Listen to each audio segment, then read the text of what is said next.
Pottery making is one of the oldest crafts in Egypt, dating back to about 6000 BC. The clay is kneaded with water and mixed with ground potsherds or chopped straw, which helps the finished pot to dry evenly without cracking. The potter forms the pot with his fingers as he kicks the wheel round with his foot. The handles are added afterwards, and the pot is dried in the sun for a while before being fired. Now for a little Egyptian magic.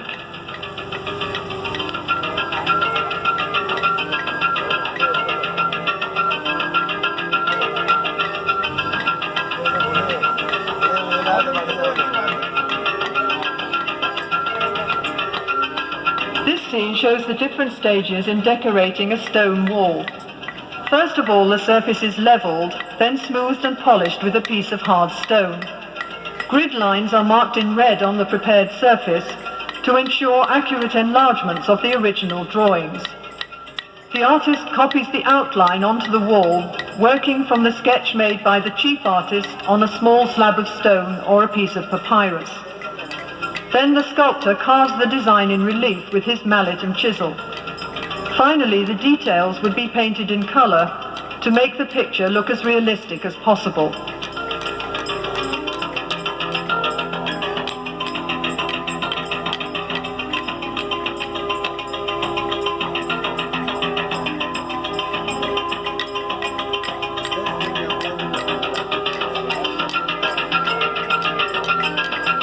Statues were partially carved in the quarry where the stone for them was cut.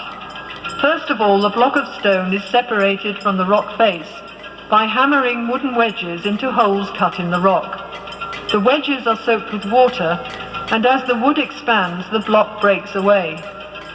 After the stone has been smoothed and polished, the profile of the work is outlined on one side, and then the sculptor carves out the figure, rounding it off first on the front and then on the back.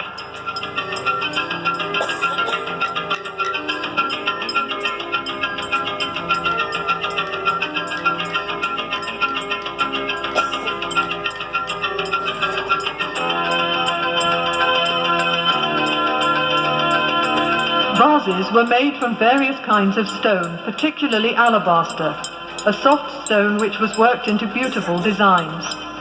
After the rough piece of alabaster has been polished smooth, the inside is hollowed out with a drill with a flint or copper bit. The vase is sunk into the ground to prevent cracking during drilling. Alabaster vases were used as lamps and for storing perfumes and precious oils.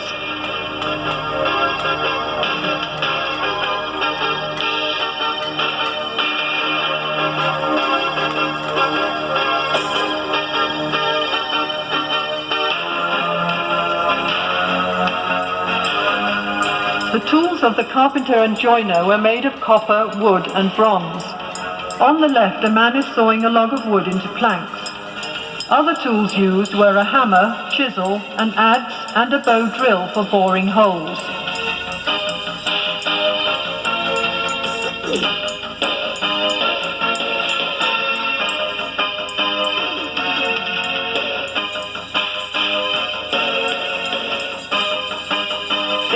Important to the pharaohs that the army was well equipped at all times. Weapons included bows and arrows, swords, battle axes and spears, as well as shields and throw sticks. The horse-drawn war chariot was introduced into Egypt by the Hyksos from Western Asia around 1700 BC.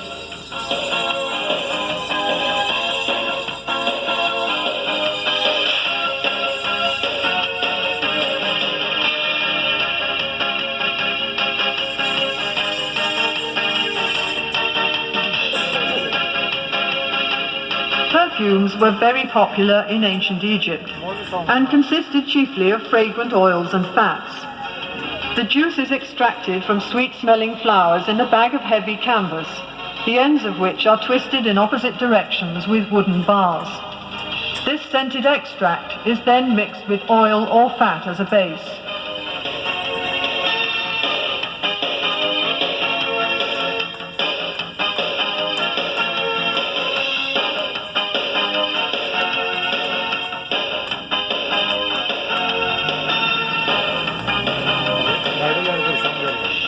Linen made from the flax plant was used by the Egyptians for clothing and many other purposes.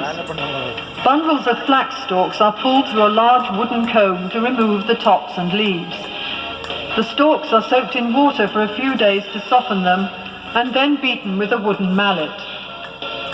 They are then pulled through a smaller comb to separate the fibers from the outer woody covering, and the good fibers are picked out and spun into thread on a spindle. The fine linen thread is then woven into cloth on a loom. The earliest looms in Egypt were horizontal, and the upright loom was brought to this country by the Hyksos.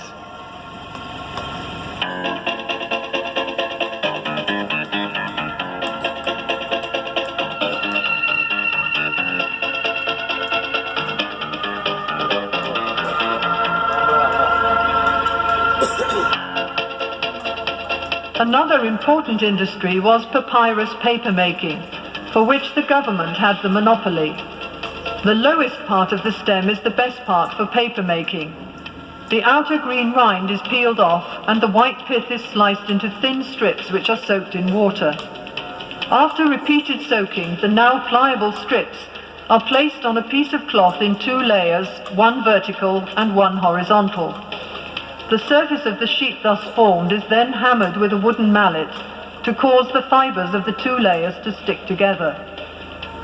The sheet is then covered with another piece of cloth and pressed between 2 heavy stones for several days. During that time it also dries out in the hot sun and the piece of paper is ready for use.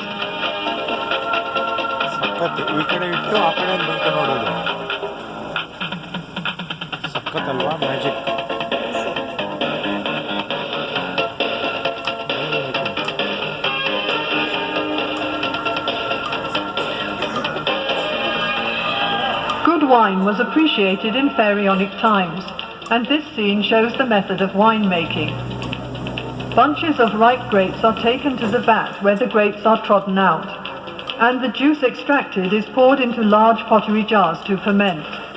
When this process is complete, the jars are sealed with a clay seal, which is stamped with the date and the name of the vineyard where the grapes were grown.